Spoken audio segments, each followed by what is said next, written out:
Hello, good evening. Good evening to you all. Good evening to my queens and the kings in the house today.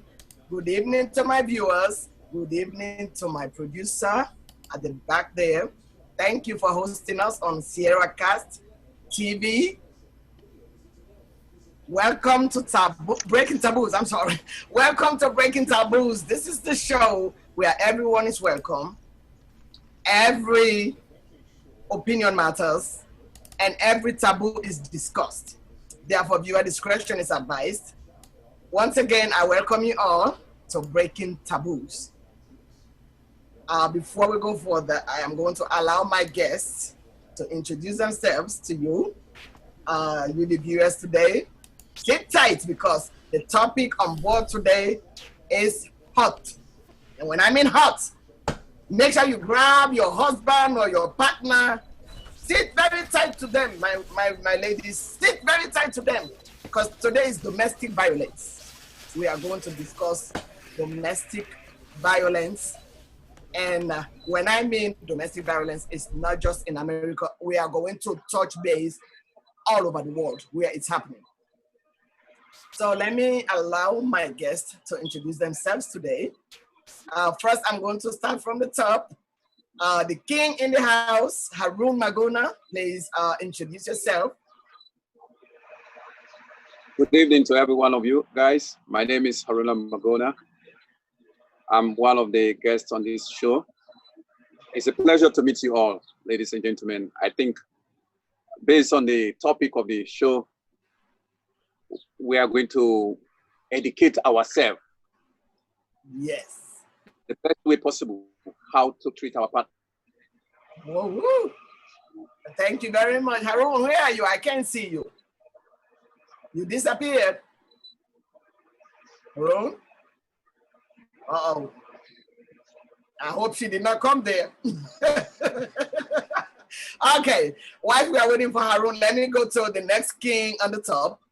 Mr. Mustafa, could you please introduce yourself? Yeah, my name is Mustafa Kagbada Mustafa Koji.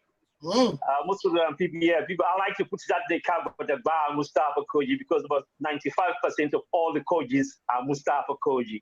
So people need to know which Mustafa is this. Okay. My name is Mustafa Kagbada Bar Mustafa Koji. I'm part of this show and we're here to educate people and probably to give different views about what the topic is all about. Okay. All right. Let me go to the queen on my left, Madana Ganda. Madana Ganda. Come on. Hi, everyone. My name is Madana Ganda, and I'm here in the show to just educate ourselves and be aware that domestic violence is a crucial issue, and we need to discuss about it. All right. I'm going to come to the newest lady in town. We have a special sister on board today. Man, you better be careful. This lady, she knows. So you better be careful. I'm going to allow her to tell us exactly who she is and what she does, especially in this area, domestic violence. Cassandra, please introduce yourself to my guests and the viewers. Thank you. Hi, my name is Cassandra Bolding. I'm so grateful to be welcomed into this community. I am a licensed mental health professional, and I'm licensed in the state of Pennsylvania as well as in the state of New Jersey. I am also a certified, internationally certified trauma specialist, as well as a master's addictions counselor, and I'm currently in private practice. My area of specialty for my private practice is addiction and trauma. I am also the founder of Diaspora Educational Services, LLC, which is my private practice, and Diaspora Within, which is my nonprofit organization. And I'm looking forward to discussing such important subject matter. You know, we are, very pleased so that you have created this safe environment for us to discuss such an important topic as intimate partner violence. Thank you. Oh, wow. So this lady here is licensed. So she got licensed. So if you know, I'm just kidding. Well, the topic today is, I know it's a topic that is affecting almost every household, both here in America and all over the world. And in some countries, we know there are certain laws that don't even cover domestic violence. And in certain countries, they take it serious. Certain countries, it's like normal. But today we are here to actually educate ourselves. And if you are in that kind of situation, we are going to tell you what to do. If you need help, we are going to actually direct you where you can find help. So as we all know, domestic violence is part of abuse, one part of abuse. So today we are specifically going to discuss domestic violence in the house between partners, relationships, because we can't get into everything today. So, of course, if we get to everything, we'll know. Oh no, we're gonna sleep right here. We will be sleeping here. So, oh boy, we all know as Africans coming from Africa, domestic violence, especially in my country where I grew up, Sierra Leone, and I guess we are 4 here who are Africans, born and raised there. So we know about domestic violence. We see it in almost every household in Africa. And back then in those days, domestic violence is like norm. Oh, when your husband beats you and drives you up the street, you go to your parents and crying, oh, my husband beat me up. They will ask you, what did you do? That's the first thing they ask. What did you do? Now, if you did not give any good reason, in fact, the parents are going to hold your hands and take you back to your husband. It's like, go back there, let them beat you more. So it's really sad. We never knew that this is a disease, and so many lives have been destroyed through domestic violence. But it's just because in Africa, we didn't know the trauma that our parents, especially our parents, we are going through. And now we see the young men especially who were raised in domestic violence, we see what is happening. So before I talk too much, I am going to throw the first questions. We all know an abuser. They come in different shapes and forms. They will walk outside like they are this pretty or this best man of the year. But Koji, let me ask you, if you see an abuser, a man that is an abuser, or a woman who is an abuser, which characters do you think you can identify in an abuser? What are some of their behaviors? I'm just glad that I'm here on this topic because it's a topic I really wanted to talk about. And when you called me so that we can talk about it, I said, okay, this is a good time I can express myself.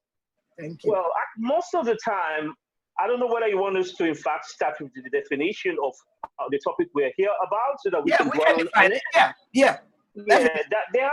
Before, in fact, I dwell into the wonderful topic of abuser or violence or domestic violence, I just want to give a brief definition of domestic violence in a common aspect and a more comprehensive aspect.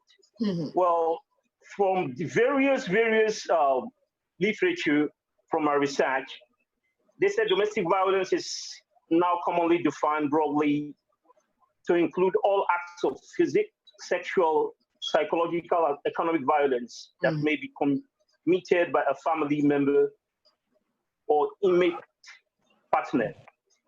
That was just a common one. But when I did some of my research from the Center of Family Justice in Connecticut, they gave me a very precise and comprehensive definition of domestic violence. for which I realized. They said domestic abuse is the pattern of coercive, controlling behavior that is a pervasive, life-threatening crime affecting people in all our communities, regardless of gender, age, sexual orientation, race, ethnicity, religious, social standing, and immigration status. I really like that definition.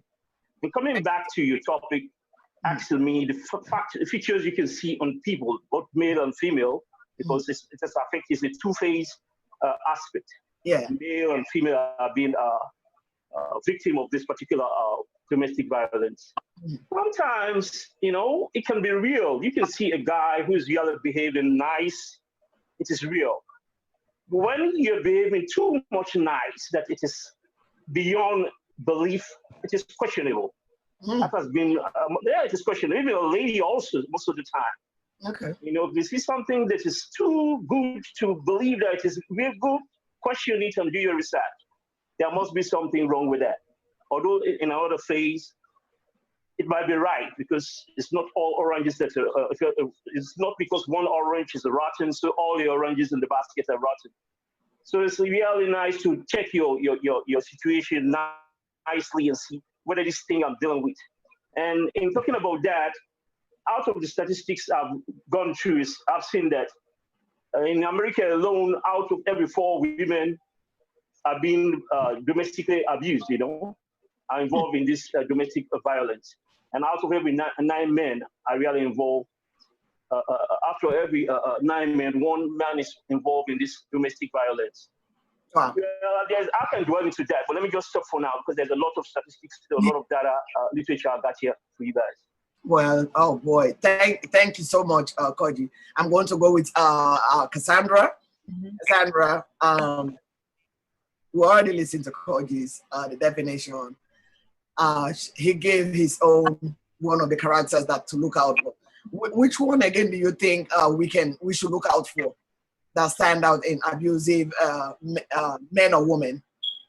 Sure, thank you for the question. I wanted to also piggyback on what Mustafa said in regards to the definition, great comprehensive definition.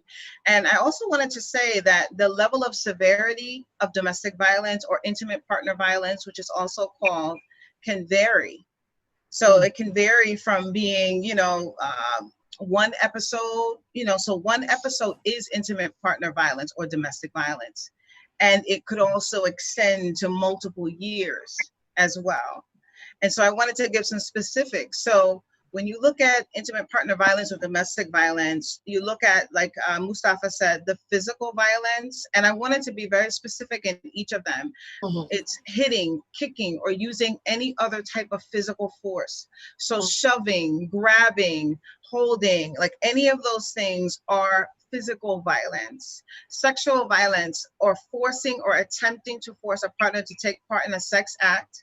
Sexual touching or non-physical sexual event, like such as sexting as well. So that is another form of sexual violence. And it's when your partner does not give consent. So it doesn't mean that if it's your wife, if it's your girlfriend, if it's your boyfriend, if it's your husband, if they're not giving consent, meaning they're willingly saying yes, then it's sexual violence. There's this is a show, Breaking the Taboos. So, another thing that men do, as well as sometimes women, which is also another act of sexual violence, that is taking off the condom without your partner knowing. Exactly. That is sexual violence. Because the partner has not given consent for the condom to be removed. That is sexual violence. And so for many people, having that definition is so important, because many women don't know that they've experienced sexual violence or even physical violence for that matter, because they don't have a working definition and they don't have safe spaces to talk about it. And like you talked about culturally, and in the African American culture or the Black American culture, this is something that is also very taboo. Talking about it, and especially calling the police because of, police brutality, and because of, excuse me, the misuse of the police, like the weaponizing of police. You know, there's a lot of stigma around contacting the police. You know, then in terms of talking about it, you know, again, the same thing, the secrecy, the silence, the embarrassment and the shame that also go along with domestic violence and intimate partner violence. And then the other thing that many people don't talk about is stalking. That is also intimate partner violence or domestic violence. And another thing is the the psychological aggression. So there's something called emotional trauma. So many people know about violence-related trauma, sexual trauma, but there's also emotional trauma, you know, as well. And so you asked about characteristics and traits, and I wanted to talk about it from a different spin, from a different lens, and talk about risk factors. So what are some of the risk factors for someone to be a perpetrator of intimate partner violence or domestic violence?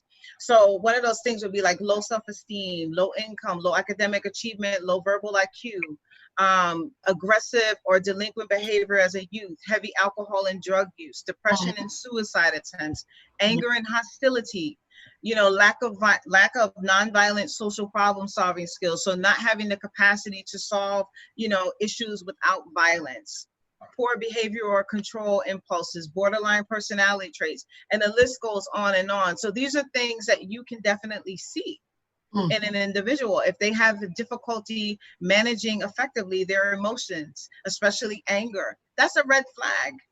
You know, if someone has a difficulty being able to manage their anger, that's definitely a red flag. Alcohol and drug abuse are definitely red flags, you know, because of the fact that one's inhibitions are lowered, the judgment is impaired. And so the likelihood of those two things to coming together, and what you talked about too, Musu, in terms of this time and what we're dealing with, unemployment is another, you know, potential factor, risk factor. You know, many people are unemployed or financial issues. Exactly. Financial issues, etc. Yes. So these are just some of the things. Yeah. Oh, wow. I can't believe it. When you spoke about that, removing that condom. Yeah. Okay. You said no breaking the taboo. Oh, we're going to break it, my sister. We are going to break it. That's why I call it breaking taboos. Because some men feel like, hey, you are my husband. I'm your husband. I can do whatever I want to do in the bedroom. Yep. You can't question me, you know. So we know that. So I'm going to come to Harun. I'm going to ask you about the victims. How can you identify somebody? What are the signs that this person is in an abusive relationship? What signs can you tell us? Thank you very much, Madam Musu, the producer of this Taboo program. Ladies and gentlemen, I was really impressed with how the presentation of Sandra. Is it Cassandra or Sandra? Sandra, yeah. Cassandra. I like the way she presented it. Domestic violence, you have it in different forms. You have the physical, psychological, even economical. The problem that is happening, like I'm in the medical field, I know how people who are domestically abused, how they behave, and the symptoms, sometimes they hide it because they love their husband or they love their wives. They don't want to say anything. But at the end of the day, this is going to tell you that if you don't try to talk to somebody, it's going to affect you for life. It affects even the children. The question on the ground is this: how do you identify people who are domestically abused? There are a lot of ways to know psychological aspect of it. If you are talking to a young lady who is married to another guy, at the end of the day, she comes to like in the hospital or it comes to the clinic, and you ask them, how do you manage to have this scratch on your breast, on your back? She tried to say, anyway, I fall down when I was doing this. Really? Scratch? And you see the scratch from top to the breast. From that, as a nurse or you are in the medical field, you try to wonder, okay, you don't have to say what you're saying is wrong, but questioning them, it will lead you to something else. That's one way to know that this person is being abused. The other aspect of trying to psychologically know that this person is under abusive relationship. If you are in public with somebody else, a husband and a wife, the husband is always talking. If you're in the public, he's talking to people. The wife wants to talk, and you see the husband looking at her, you better watch out for something. In a sense, some people, some husband, let me not put it to husband alone, some women, the way they behave to their partners, you try to observe. If they are verbally abusive, the way they talk, if somebody's talking, oh, you better shut up. You can't say that to your husband. You can't say that to your wife. That's an abusive language. And the other aspect of suspicions that you get from these partners who are abusing their partners, economically in this country, we know a lot of issues that is happening. Relationships are separating because of money. Money, yes. Money is the problem in this country. But at the end of the day, if you really love somebody, your money should be her money. His money should be your own money. But in a sense, when we go to in front of the priest, they for better, for worse, right? Okay. Do all parts. But at the end of the day, when it comes to the matter of money, some of these husbands or wives, their personality changes immediately. So in this case, if you are talking or you partners based on certain issues, you try to, based on your observation, you will know exactly what's happening between these two partners. That's right. Physical, psychological, emotional, psychologically, you can know what is happening. So with that question, I think those are some of the behaviors ways that you try to know if there is an abusive relationship between two partners. Okay. Wow. You are right. I can testify to that, but I'm not gonna keep quiet. I'll talk later. Let me just try to talk about what Cassandra said about economical, social, physical abuse. It is happening in our day-to-day life in our Africa community. Oh yeah. I have respect for that. We'll come to that one. Don't worry, I'm coming. African American. We are coming to that one, Aaron. We're coming to that one. Don't worry. I have the question here. Okay. Madonna. Thank you. Madonna, I know you're in the social worker field. How can you, if you see a woman or a man that is in an abusive relationship, what are some of the behaviors you think is striking? First of all, I want to go back to what Cassandra was saying, the signs and symptoms of abuser. You have possessiveness, extreme jealousy, extreme control, demeaning your partner, whether in public or in private setting. Those are also signs that you look out for to know that this person is an abuser.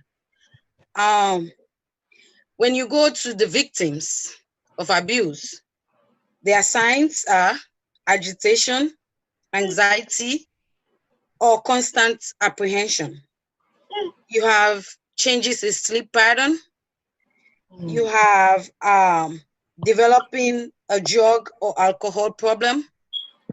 You have extremely apologetic or meek, loss of interest in daily activities, low self-esteem, and seeming fear. Like anything they see, they tend to be in fear. Instead of facing their reality, they will be withdrawn.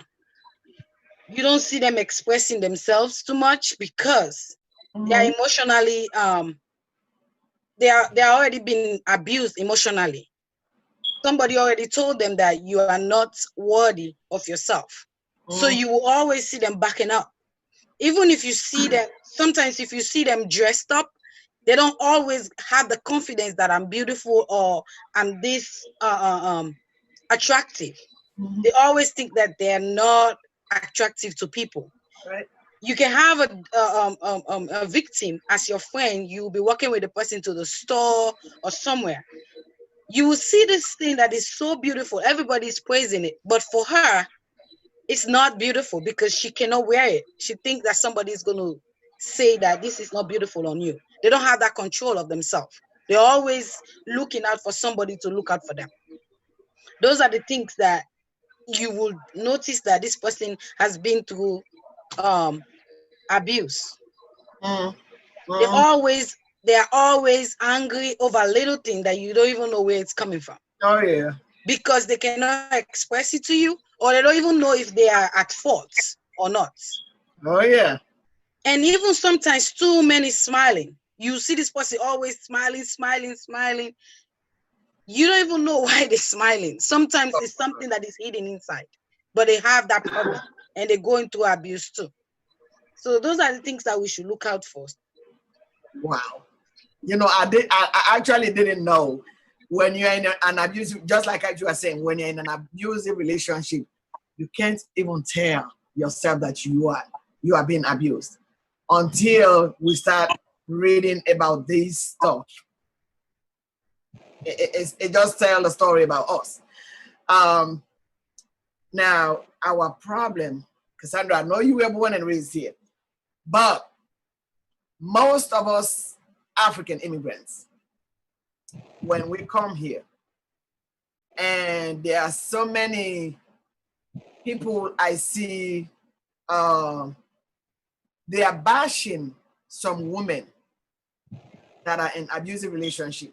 They are bashing them for calling police when there is domestic violence. I don't know. I'm going to start with the men. Kaji, do you think? Can you come back again with the question? What was that? I'm coming to the question now. Okay. Do you think it's wrong, especially African immigrants?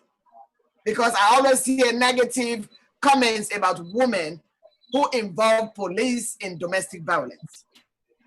All right? Do you think it's wrong for women to involve the law in domestic violence?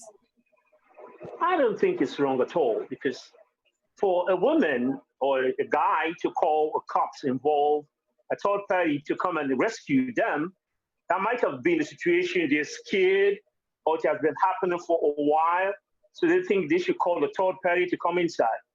And talking about that, I've been thinking about this for a while now. Since most of us are immigrants and we have our embassies, maybe that might be a way to pursue some solution to that also. I thought about that. I said, okay, you know what?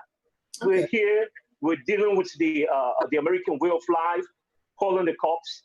We have embassies all immigrants have their embassies here. What are the ambassadors doing and involved? Maybe we can find a way. They say, you know what, before you call the cops or the government, why wouldn't you try to call the embassy and see whether we can solve this? That was just a thought I was thinking about today. I said maybe this might reduce stuff like I just thought of it. But Mustafa, I know what you're talking. Calling the embassy. I know. You know how many times I've been Googling and trying to call Sierra Leone embassy. There's no one to answer. So that's a good one. It's a thing. I don't think people even talk about it, because it's like whenever I see stuff like that, I see they call 911 directly. But if at all some abuse or a dispute, it's like abuse starts from dispute from the home. The later it goes to violence or whatever. There might have been a dispute in the house that they need a third party to come in, not only the cops. Most of the time they just call the cops. But I believe if you're pushed to the wall to a point that you need to call the cops, because that might save your life, And I don't think it's wrong to call the cops, I think you try to do something else, especially if you're doing it. Some people do it for revenge. You can even talk about that in a two-phase, Right. because maybe you have something in your mind because of some jealousy, so, I'm going to go call the cops, something that is not too intense. We'll have the stories of that, people, because of vengeance, they call the cops, and somebody's in jail for 29 years. It was a setup. People do that, so we can look at it too. If it's real that you're really abused or you just want revenge. So those are things we can look into that also. But I think if you call the cops, maybe they will find a solution to that. That's true. That I am on board with that. Of course, I know there are some people who just like to, like you said, revenge. Little things. I'm going to call it up and want to put you in trouble. But let me come, Cassandra. When is the point for us, a victim, to call the cops? When is there a time frame to involve the law? When they're at risk, when their lives are in danger, if they feel unsafe. In that case, let me say, you can't just call for arguments or you are disagreeing. Right. If it's escalating and that individual does not, whether it's the man or the woman, they don't feel safe, then that's when there should be someone called to intervene. And I think prior, as I was listening to Mustafa, I was thinking prior to getting to that point, there are a lot of different organizations, like you said earlier, like if you love your partner and you know that your partner has difficulty managing their anger before it escalates to the actual physical abuse. But there are organizations like Menergy here in the US for men, that help them with managing their anger, help them understanding their anger. And when you think about domestic violence, many times the perpetrator has either witnessed abuse in his home or her home, and they're only recreating the same relationship dynamics they learned. So if they saw men and women fighting and then they make up and they kiss and they hug and they understand that that's what love is. That's how you love. That's how you interact with a woman or a man, based on what they see, and they recreate that. So programs like Menergy, WAR, which is Women Against Rape. There's also Women Against Abuse. These are organizations that people can call, that they can get resources and support and understand why they stay. Women can understand why they stay and help give them the skills that they need and the tools that they need to effectively cope and not to stay in relationships like that, or not to continue to and get involved in relationships, violent relationships, whether it be physically, psychologically, or otherwise. So I think, there's a lot of, like, in both of our communities, there's a lot of stigma around calling the police. But I think safety is an issue. Someone mentioned children. Sometimes there are children in the home and there has to be an intervention. And it's a very volatile situation. There have been many people that I've worked with that have harmed and up to the point of killing their partners. Talking about killing, there's a video. I don't know if my producer was able to get that video, but there is a video, a Nigerian guy that killed his wife a few months ago. I don't know if you saw that video. And in the video, when the paramedic, is that the video? Oh no, that's not. So you can in the video you can hear him saying, when the woman was telling him to put the gun down, he called, he said, I shot her, I killed her. And the paramedic was telling him, please put the gun down. Please put the gun down. And I was hearing in the video, he keeps saying, I brought you here to America. I made you who you are. Now you came here. You are a nurse. You want to become bossy. I made you who you are. And he shot fired another shot, So, and when they was playing that video, I was reading some comments on Facebook.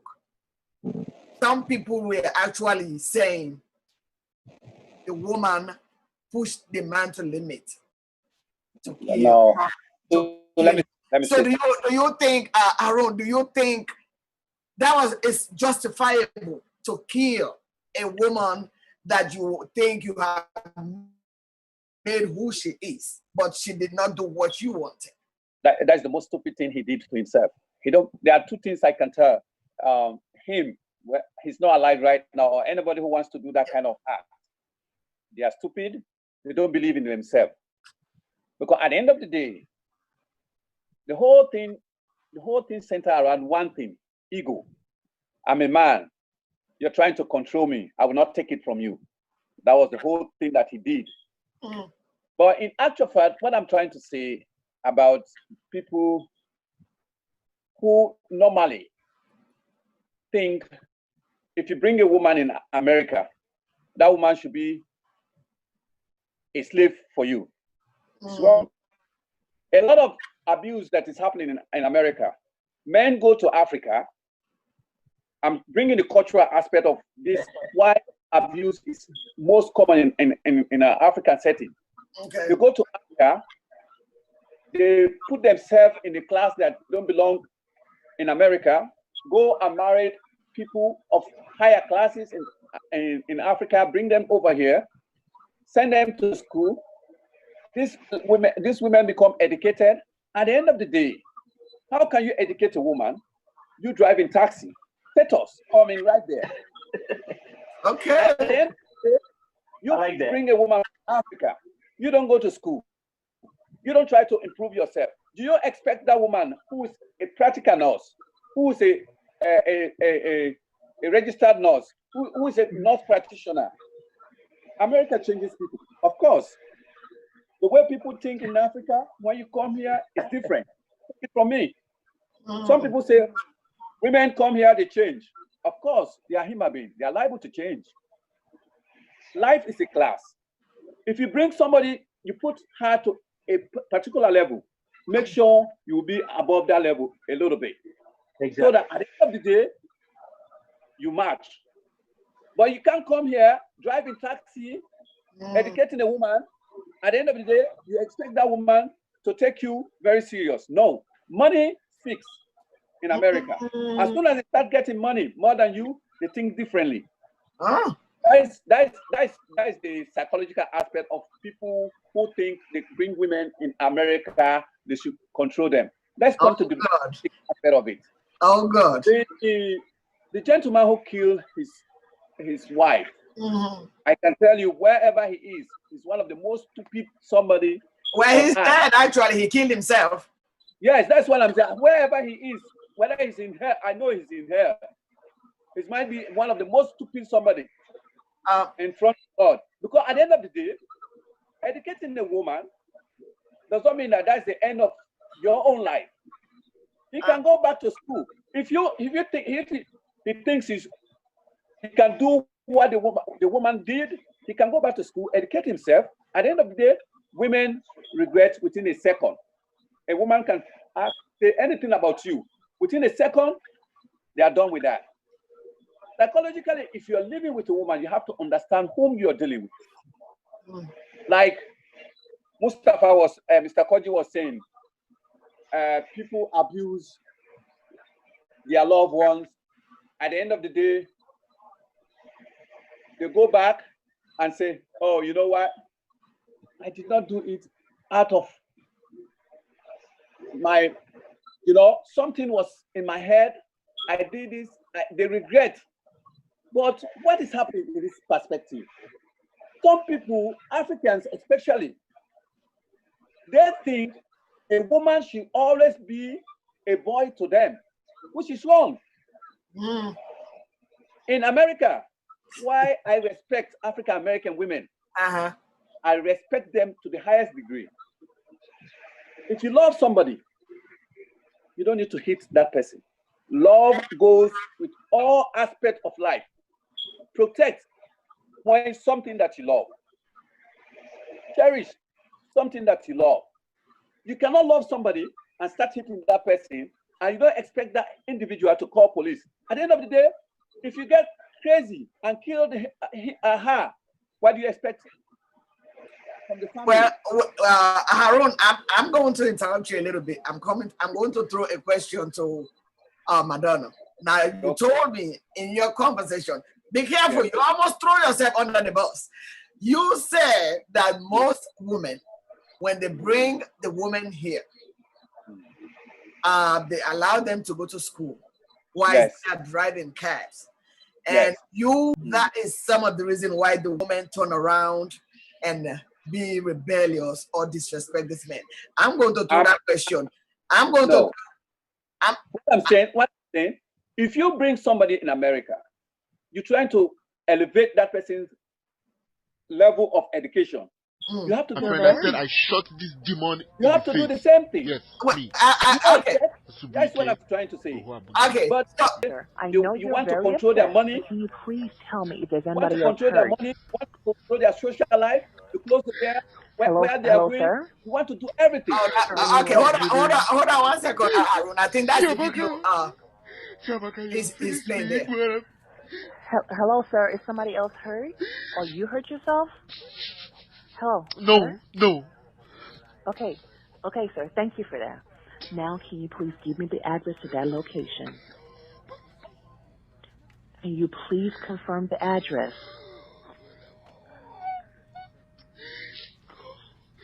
Sir?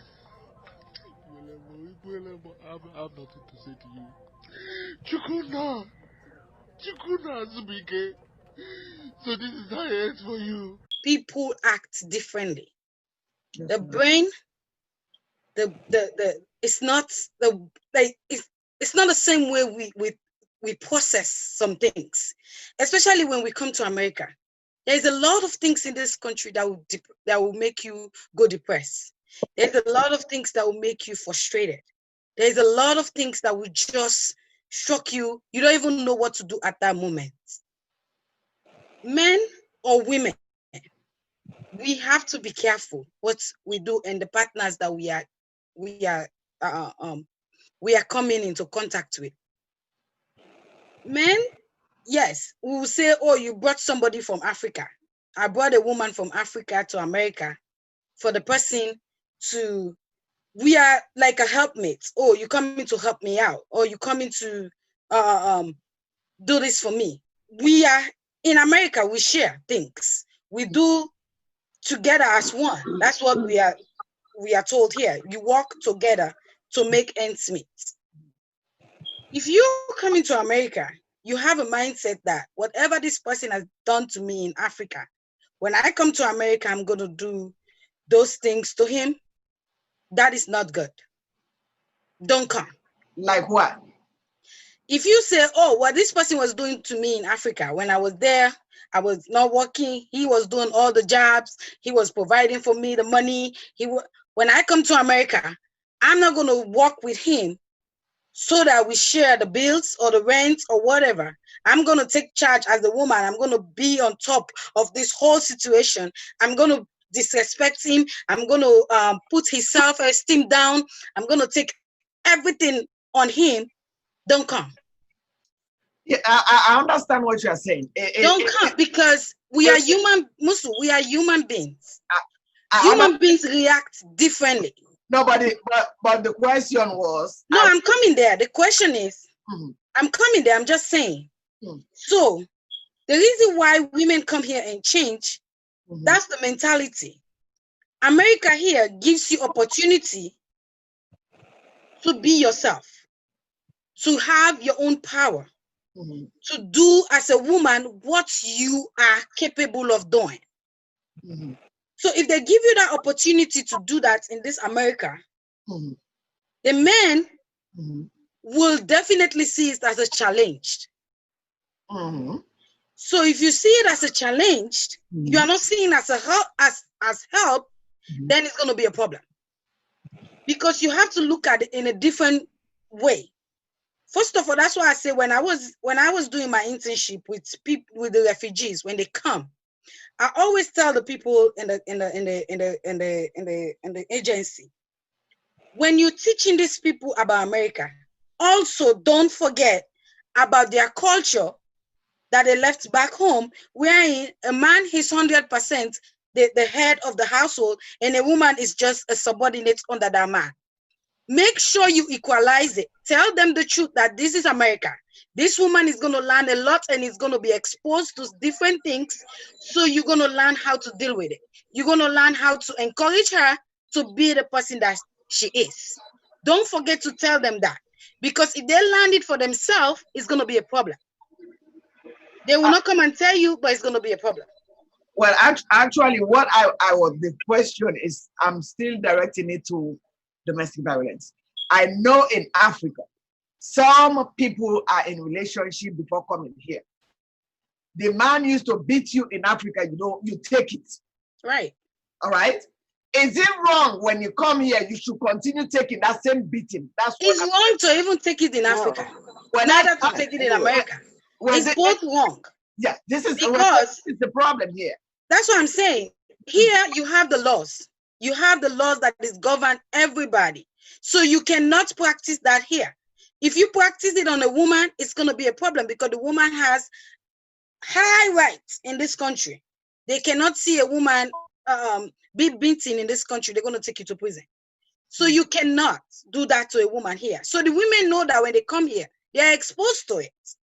So if they are exposed to it, they're not going to allow you taking advantage over them or beating them like that or commit domestic violence against them. Rather, in Africa, people, the family or the community will come together and say, oh, that's your husband. You know, you should not call the police. Don't do that to them. Don't do this. This is a family matter. Let's come together and settle it. Here, first of all, maybe there is not even family around. It's just two of you. Yeah. In both sides. So the question, that's the question here, because I would take a typical example. Let me take an example for myself. My ex, when we were dating in Africa, I took a couple of slapping and beating and pushing around. I did, because I knew that's the environment. They can do what they want to do. They can slap you. But when we came here, we met here again. He started doing the same thing. And the day I said, I am not going to take this anymore. That shoving, that beating, I went to the hospital once, pregnant, for domestic violence. And the last time the police visited my house, and the police told me, ma'am, I am not coming here anymore. I am not coming here anymore. And guess what? Next time I come, I may take you out in a body bag. That's what the police told me. And what happened when I went to the hospital when I was pregnant? We went to an altercation. I went to the hospital, Children's Hospital, and the social worker came and said, we are not going to release you from this hospital until you press charges against your husband. And I said, no, I cannot press charges because, as usual, that's us. I don't want to press charges. That's my husband. I'm having the baby. I'm scared. I don't want him to go to jail. And guess what the social worker told me? She said, oh, we understand that in Africa, if your men don't beat you up, that means they don't love you. Yes, that's what the social worker told me. And I was sitting there like, how did she find out? How did she know about this? So they did not release me to my house. I had to give another neutral address for them to release me to discharge me. So this is just the question I want to ask again. You know, why do you think women who were being physically abused or being abused in Africa, when they come here and they say, I'm not going to take this anymore? Well, that's what I'm saying. Their eyes are open. Yeah. Your eyes are open to resources. Your eyes are open to so many things in this country. So you're not going to sit down there and take it anymore. Like you said, you went to the hospital. You met a social worker that talked to you about it, that told you that this is wrong. You met the police. The police told you, this is wrong. You cannot accept this, or else they're going to take your body out of this house. You met different people that told you that we're not going to accept this. So we're not going to even let you into the house anymore. We're going to take you into a different house. All those things open your mind and your mindset. And so eventually you're going to start thinking about it. oh, so why was I taking this? Why was I accepting this whole thing? So I'm not going to take it anymore. And it's going to stick with you because you have those resources. Back home, the family or the community will come to you and start begging you. Oh, don't do this. Oh, don't do that. Oh, don't fight your husband. Oh, don't cause. That's abuse. You're abusing your husband. You're not respecting your husband. That is bad. So whether in back home or here, it's bad. Let me ask Cassandra, why do you think, especially immigrants coming here, why do you think most of people that are in abusive relationship, why do you think they are quiet? What are some of the reasons against them that they keep quiet for? Men and women, both men and women. What are some of the reasons? I think, everyone said it, that culturally it was normal. Within the culture, that was the norm. And I think you said it too, like you didn't feel safe because you knew that there were no consequences if you were to report it, or you would be ostracized by your family, by your community if you reported it. So you stayed quiet because it's like, what recourse is there? And so when you came here, like you said, you recognized that there were resources, there were laws that protected you, and so you felt safe. So I think a big part of, like, when you think about trauma is safety. And if you don't feel safe, you're not going to reach out and get help. If you don't feel that you're going to have the support that you need, you're not going to reach out and get help. And I think the biggest thing is, if you don't know that there are relationships that don't have domestic violence, that there are relationships where there are help. If you've never seen that, if you don't know that it exists, you don't know to look for it, to ask for it, or to leave what you're in, because you don't know that there's anything different. But once you come here, you start to see that there are differences in how women are treated. You see that there are differences in how women walk through the world here, and that they walk through the world differently because they are protected to a degree. Because there are laws that protect us. So we can walk through the world differently because we have a level of safety in the world. So I think that that's important too. And I think, like what was said earlier about women coming and being educated and changing, I think that it's part of the, when you think about the fact that if you haven't been exposed to information, right? If you haven't been exposed to, different resources and other supports, you don't know that they exist. And once you do have them, it gives you a level of confidence that you may have never had. And it enables you to assess yourself differently and have self-esteem and self-worth that you didn't have before. So I think it's not a matter, and I think for many men, from what I'm hearing, is they hear it as ego. Like the woman's ego is big, and that instead of her self-esteem and self-worth have improved because she feels that she has some level of autonomy and some level of agency for herself now. She can earn her own money. That with that comes a level of self-esteem and self-confidence that you derive from that. And it's not an affront to the man, and I think that that's the challenge, like what you said earlier about how men are still driving taxis and these women are now educated. I think that that speaks to the access to resources, education, and what comes with that. And then there's that whole power struggle around it, because a lot of this is about power and control. Right. And if I feel disempowered, if I feel emasculated as a man because I'm not earning the same amount as my woman, or I'm not able to move through the world like my woman, then I'm going to try to get power and control in whatever way I can. If that means putting my hands on you to control you, that's what I'm going to do. It's not the right way to do it, but it's just understanding that, in terms of how, if people don't have access to other ways of doing things, they're going to, go back to the default. The default is that I put my hands on you to control you. That this idea that women have to be controlled. All right, Koji, I'm going to ask you. I know we are talking about women. I know there are some men who are in abusive relationship too. Most especially here when we come here. What are the reasons that some men keep quiet? When they're abusive relationship. I think it's ego, we have this, the men have this dominancy concept. Culturally, and as a man, we just think, we are dominant over women, which is wrong. everything a man can do, a woman can do. You know, so with the ego also, if at all we are emotional, most of our own domestic violence most of the time to us is through psychological means, you know, the psychological effect. Most of the time women put on us. That's the way. And even if most of the time I know women do the physical aspect, but it's to be a shame for me to go and tell my friend and say, you know what, you know, my girl slapped me today. I would not even say that, or to a friend, or even to my mom, that she slapped me today. What they are doing that? Oh yeah, I've seen some strong women that can track their husbands real, but you know, you cannot say that out there, but it's happening.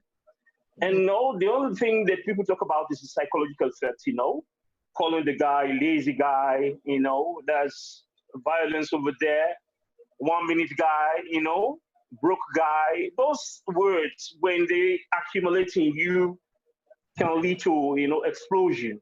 So sometimes it leads to abuse, you know, this violation of, you know, domestic stuff we're talking about.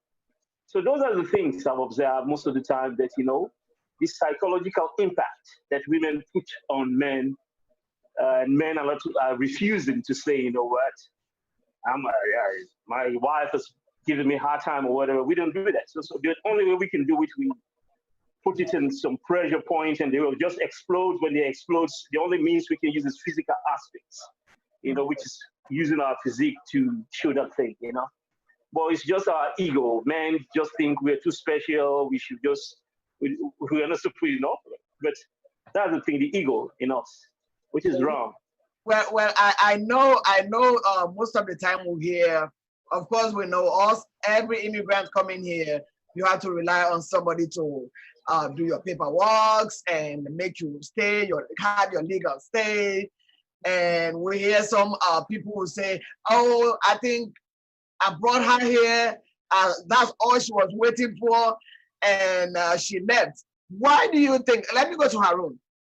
Why is it that with some women will bring the men, men will bring the woman, or woman will bring the man, and they will just keep quiet and wait when they have what they want, and they leave. I want to ask again, do you think those are some of the reasons why people keep quiet when there's domestic, if they are going through domestic violence or some issues? Let me say this. Status can make them keep quiet and just wait. It's not that. It's not really that. The point you are saying, like, people come here when they get their documents, if they are partners. First of all, if you love somebody, somebody giving you documents cannot make you to leave that person. Okay. If you love somebody, trust me, another person will give you document and you come to that person and still stay with that person. The problem with all these people, like people who say she only wants the document, she wants to, that's why she left. A lot of Africans, I don't want to make names, I know people who think when they marry the woman should work, they will stay at home. At the end of the day, the woman, while the woman is working, they go out there sleeping with other women. Okay. I know that in the African community, I'm an African, I'm saying this, who are listening to this program, they know what I'm talking about. Yeah.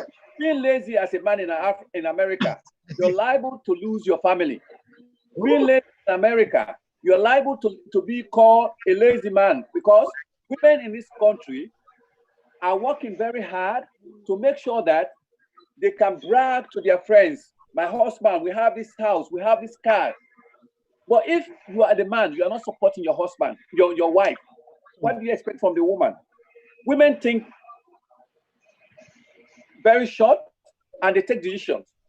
As a man, let's go to the creation of man and Adam and Eve.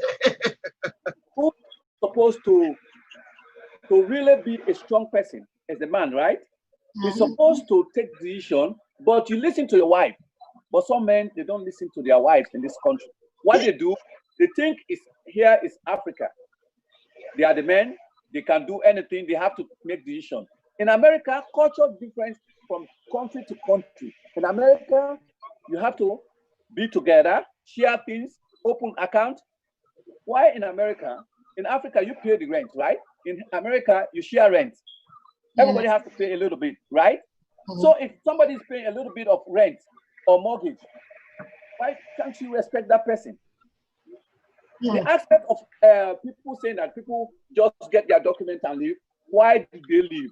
That is the question. Why do they leave? They leave because at the end of the day, when they were with you, you don't treat them like human beings. That's what I wanted to hear. Cherish them. Yes. And women like attention. I can tell you, women like attention. Attention is one thing. When your wife go and work for the whole day, an African cannot say to his wife, "Oh, honey, you want to eat? Can I cook some rice?" No. They relax. At the end of the day, they want the wife to cook for them.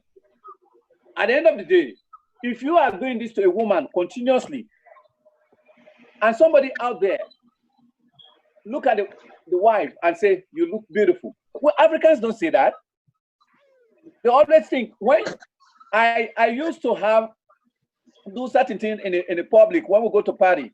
The women are going to like you, Harun. The women are going to like you on this program. People who know me, I hold my glass back. Trust me. Tell me. Let's look at it. He likes that guy so much. He's so crazy. In life, when you try to show the public that your wife or your fiancé is the best person on earth, believe me, that woman will respect you, will love you for everything. That's right. You don't know what love is. That is the problem. And women are looking out for love. African American women or men in this country, they open cars for their wife.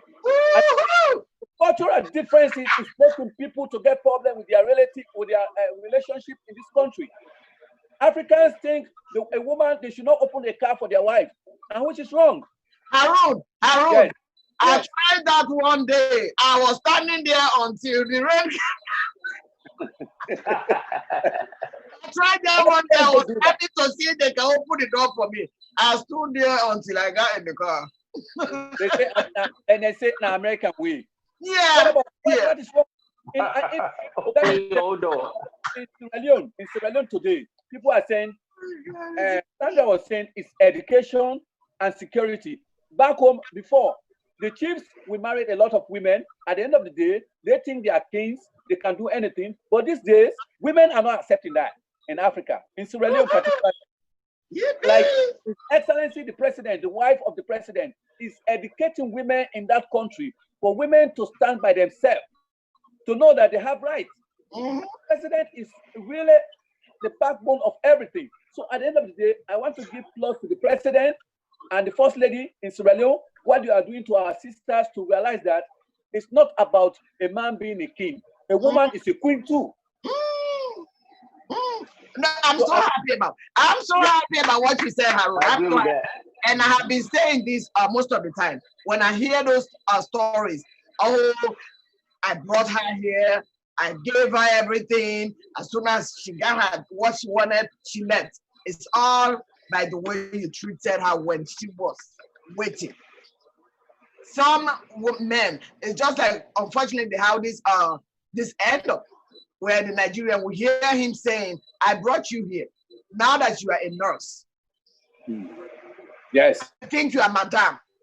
You know, it's all about, just as you said earlier, money and money. Money is the main issue. And when you are in there, just because you brought the woman, you think there are some men who do that. Just because they brought that woman, when you are working, their hand is like this: bring the paycheck, bring the paycheck. Where you work, bring the paycheck. They start controlling. I mean, we are all human beings. You know, we are all human beings. And likewise, the same, some women do it too to the men. And I hear them say, "Oh, I brought him here, and then as soon as he got what he wanted, he left."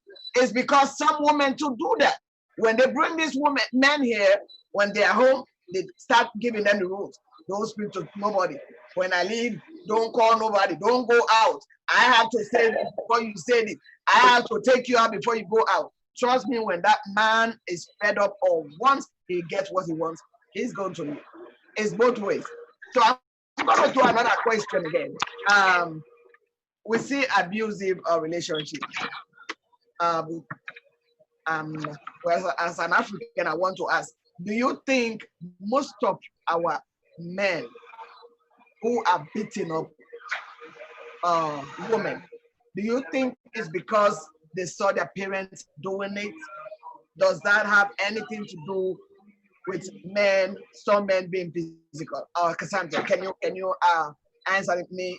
Do you think that can contribute if a child is grown up in an abusive relationship?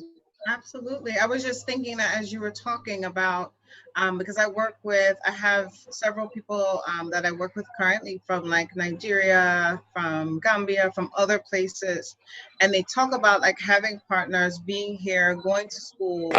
And they also talk about histories of abuse. They talk about histories of trauma that they never address and they recreate it. And not just, witnessing abuse at home, like mom and dad fighting, but also the abuse, the physical abuse that children experience. And as a result of that, they never deal with and address the trauma. They have these long-standing trauma histories and it plays itself out, not just in abuse, but being emotionally unavailable, being emotionally withdrawn, being numb, being triggered, the sleep disturbances, the anxiety, the depression, all those things that are associated with it.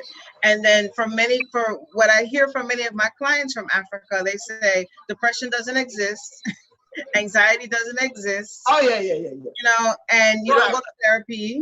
And so, that's a big piece too. Like, I think when it comes to relationships as well, I think that's another aspect of the psychological abuse is expecting your partner to deal with these issues that you have, that you're bringing into the relationship. And now that you're here in this country, there is access to so many resources to address those issues. So I think in line with what you said, yes, many people do witness the abuse and it's normalized in the household. And I can speak for myself personally, that was something that I saw in my household. My sisters were in relationships where there was intimate partner violence. And I saw that be played out. And for many years, I thought that was normal interaction until I went out into the world myself and I educated myself and I was exposed to other relationship dynamics and other types of family households. I learned that wasn't normal, and that there are ways to be in healthy relationships. So yes, in answer to your question, and that's men and women. Women are, when they witness it, they believe that in that relationship dynamic between men and women, that's normal. So they involve themselves in relationships where there is violence because that is what's normal for them. And that's what they understand relationships to include, there to be violence.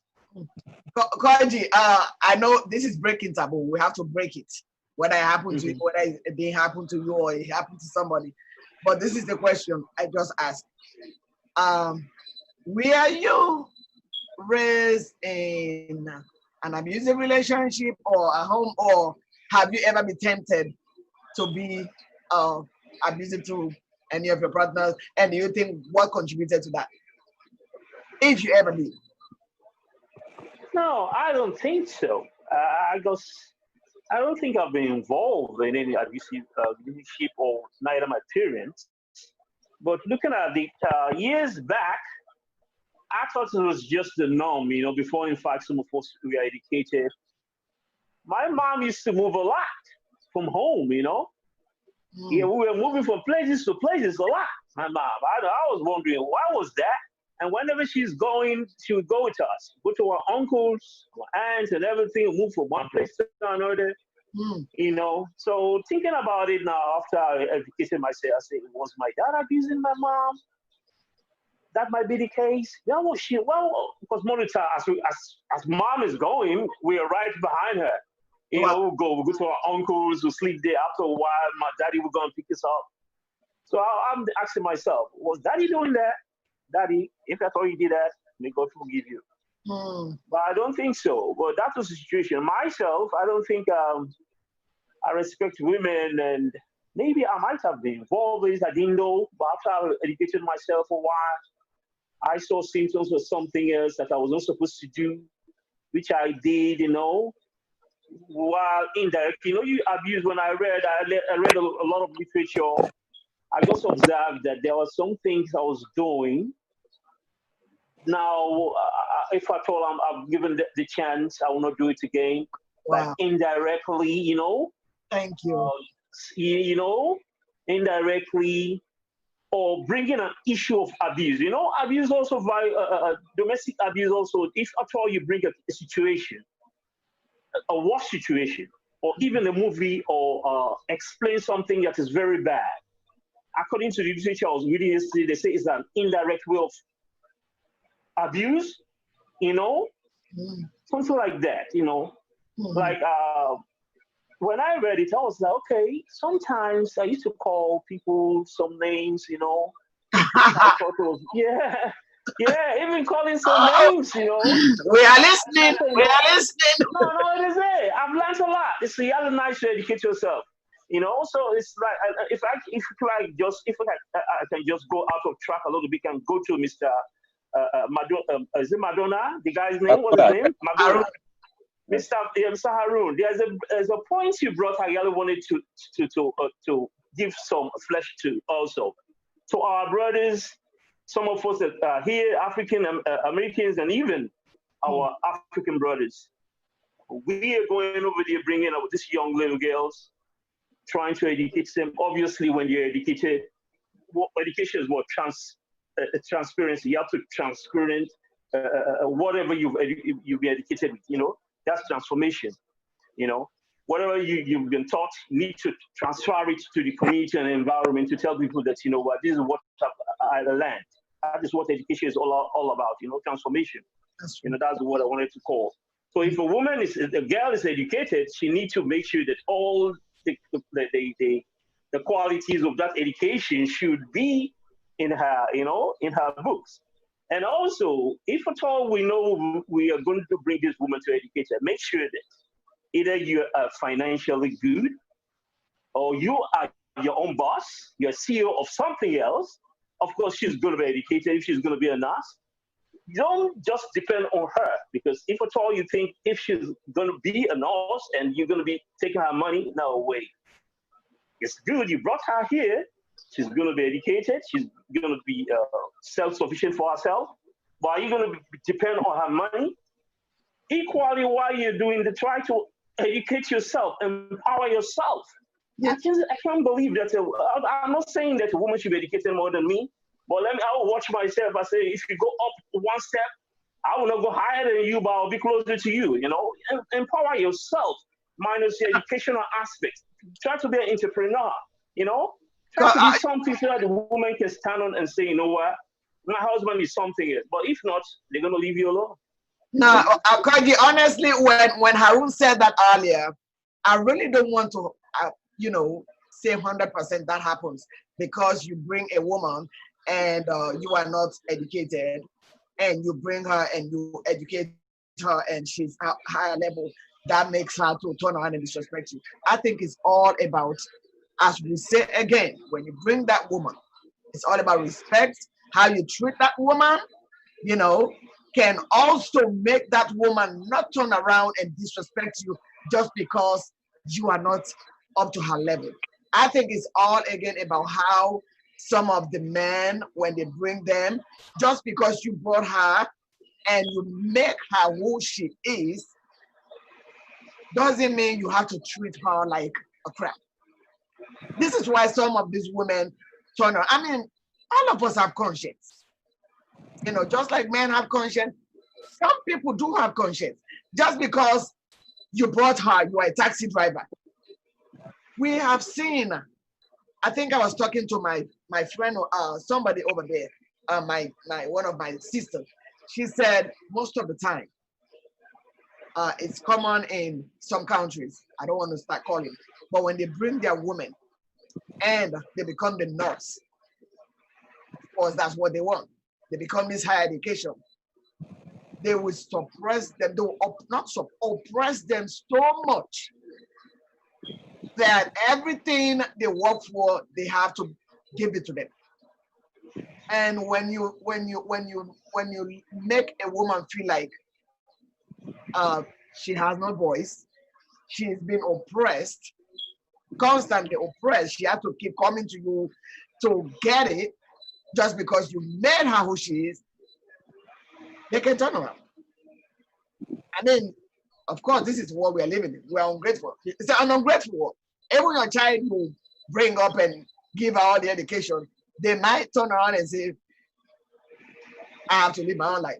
So I really don't want to agree 100% to that, but I'm going to ask Madonna to share her own experience. Do you really think a child being raised in an abusive relationship can become one? Or they can? It's like an attribute that people follow. So it's obviously gonna happen in a family setting. I just want to go back and let us think about it. I'm not, like I said, I'm 100% against domestic violence.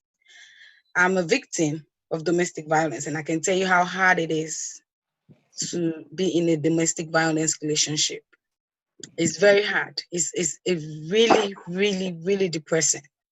And because I think the abuser, they mostly already undergo an abuse for them to be an abuser.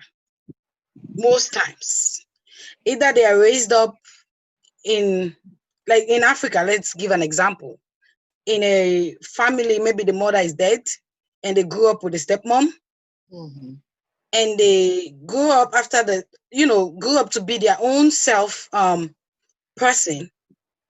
So nobody's going to take that right from them. And I'm going to tell you that is who I am, because I grew up under a stepmother's hand, and I know that I faced a lot of abuse when I was growing up. Right now, I'm telling you plain, I'm not going to take it from nobody. I'm not. Because if you try to do that to me, I'm going to walk away. I am. I want my respect, and I want it now. Ooh. But the other thing I'm going to say is that it's both ways. We're not going to look at men or look at the women alone. It's both ways. There are women in this country that brought men here. Even in America here, there are abuse going on here. A lot. It's not even somebody coming from Africa. They are here, and it's happening. Whether they are working, they are not working, it's happening. The thing I'm going to say is that women brought men into this country. They gave them everything that they need to get. They empower them and everything. But I can't tell you that respect is not important in a relationship. I cannot emphasize that.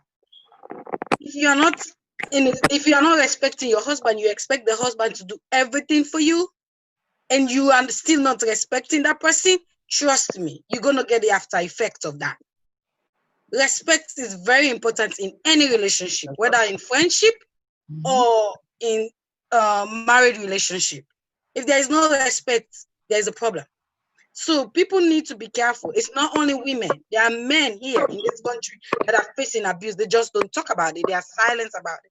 But there is a lot of men here that are going through abuse in a home, in a marital home, that they don't even talk about. Yes, we women, we like to be pampered, we like to be cherished. We have to treat our own men the same thing. Cherish them too and pamper them. Whatever you give is what you're going to get. It's reciprocal. I give you, you give me. If you are not giving me, I'm not giving you. And I'm telling you. When I met you, I will tell you, I want respect, and this is what I want. I want somebody to embrace me, to embrace what I want to do. I will tell you right from the beginning. If you are not doing that, I'm going to leave you. I am. Because I want to do what I want to do. And communication is lacking in our community. We need to communicate. People don't communicate. People don't talk about things that is bothering them. They end up silent and act. And when you react onto it, every reaction, there is a problem in it. So you have to be careful how you're reacting. Some people will be silent. The day they break their silence, you're going to kill somebody. Or you're going to take somebody's life. So we have to communicate. Communication is very important. Whether you go into that relationship, tell the person exactly who you are. If the person wants, they can believe. If the person wants, they can stay without believing it. But if that thing happened, I'm going to tell you up front, I'm leaving. Because I already told you right from the beginning, this is who I am. You take it or you leave it. Yeah. Well, you know what? I'm going to throw this in.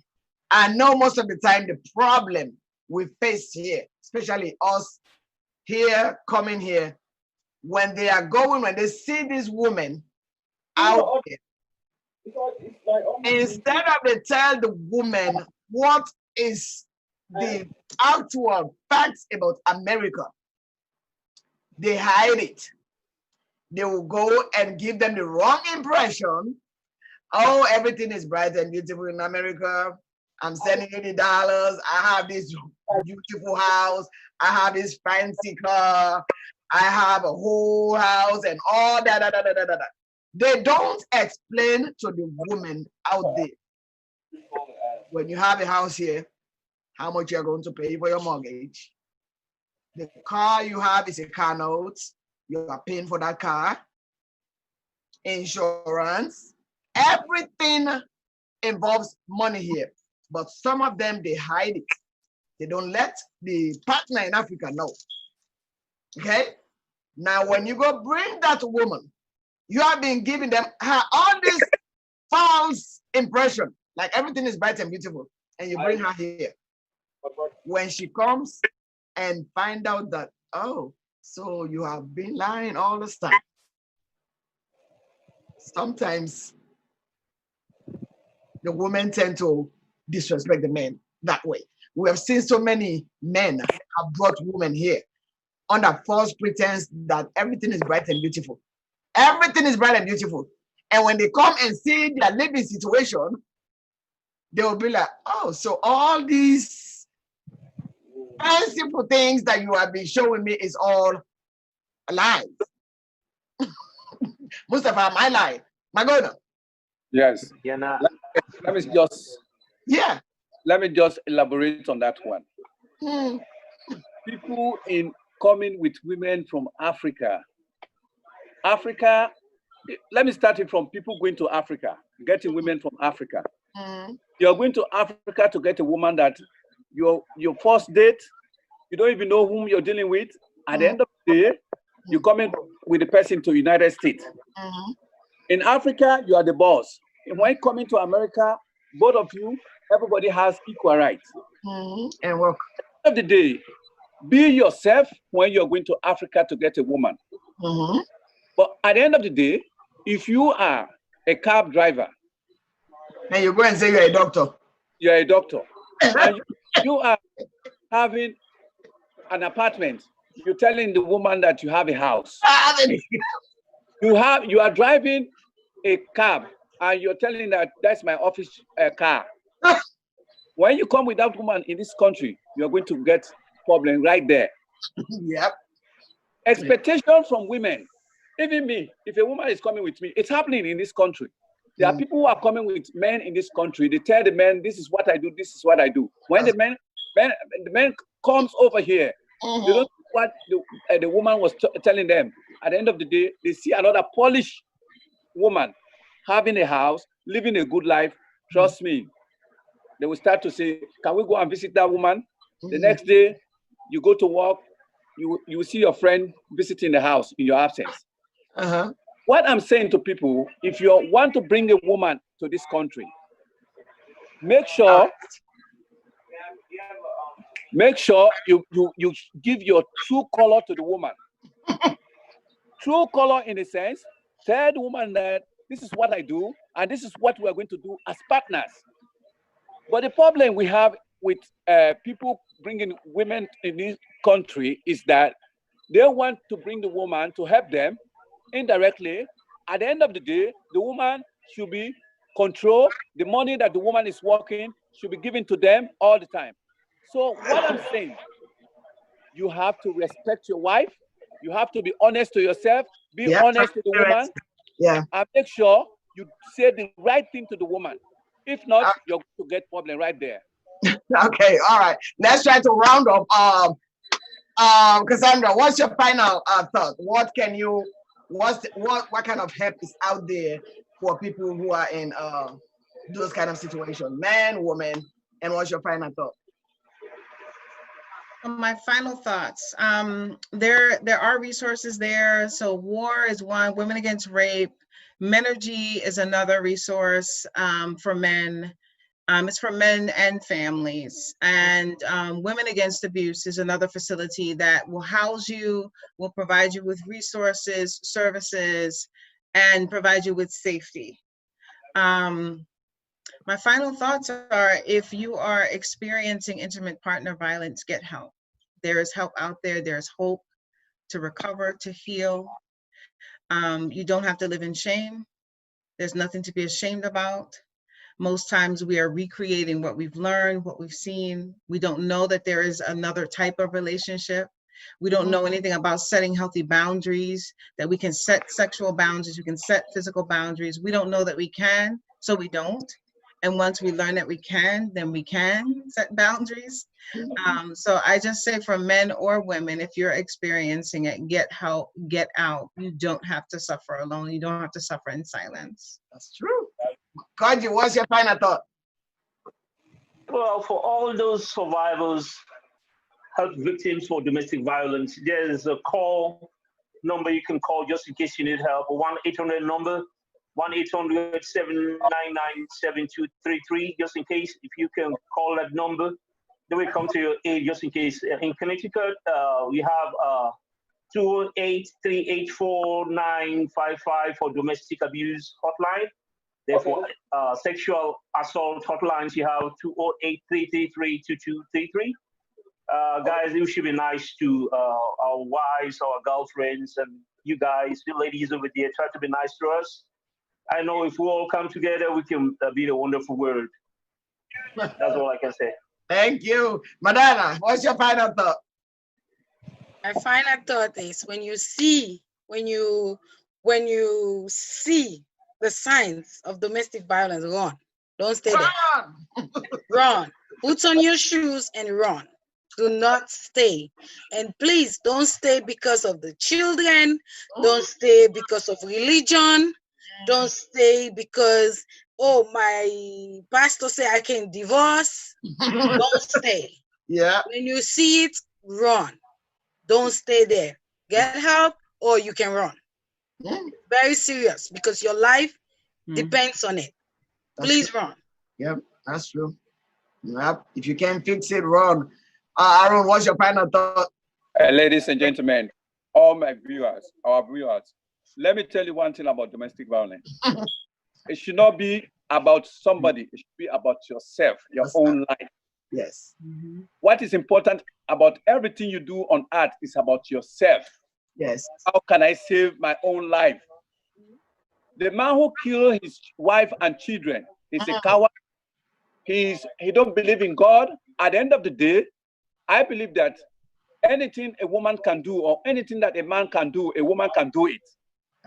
If you bring a woman in this country and the woman don't want to respect you, move out, go and live a better life, go and do what you think the woman is disrespecting you for, and make sure that one day when she sees you on the street, she will respect you.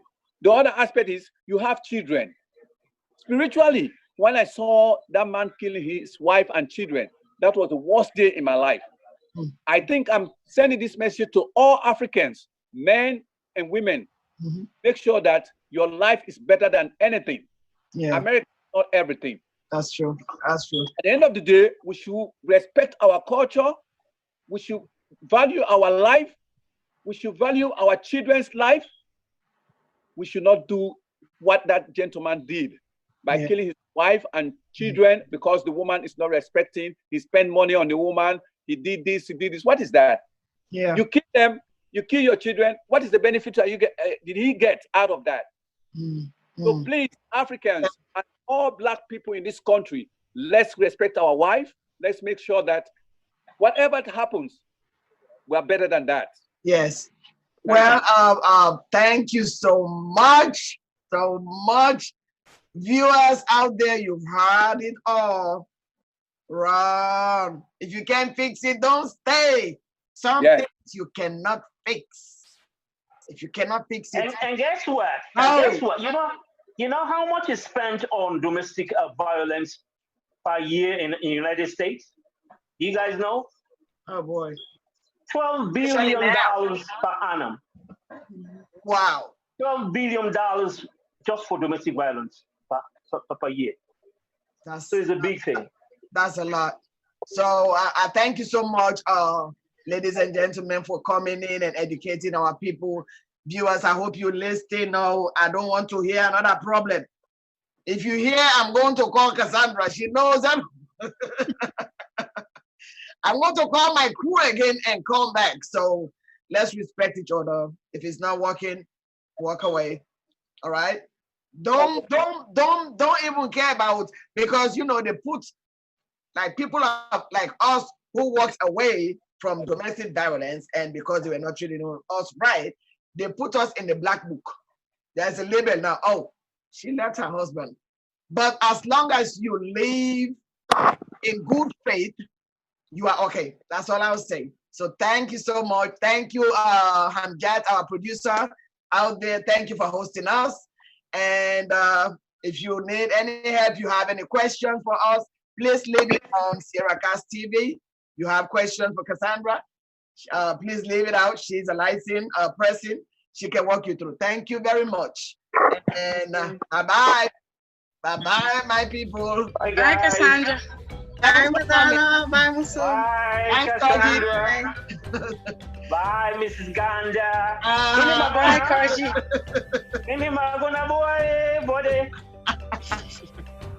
Thank you. Ganja. Quick call to buy. Yeah.